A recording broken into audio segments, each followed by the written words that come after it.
Malaki daw ang tiwala ni Lotlot de Leon sa kanyang anak na si Janine Gutierrez.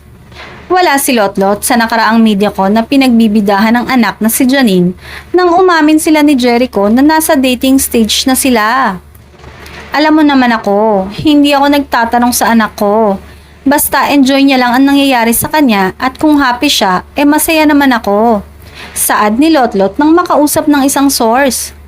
Basta ang payo ni Lotlot sa mga anak na nasa showbiz, mahalin nila ang kanilang trabaho at masusuklian din ang ginagawa nila. Samantala, kinilig naman si Jericho sa pahayag na yun ni Lotlot tungkol sa estado ng relasyon nila ni Janine.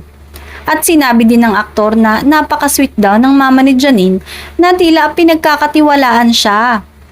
Nangako naman ang aktor na kung sakaling maging sila man ang aktres, ay hindi niya ito sasaktan at hindi bibigyan ng dahilan para malungkot.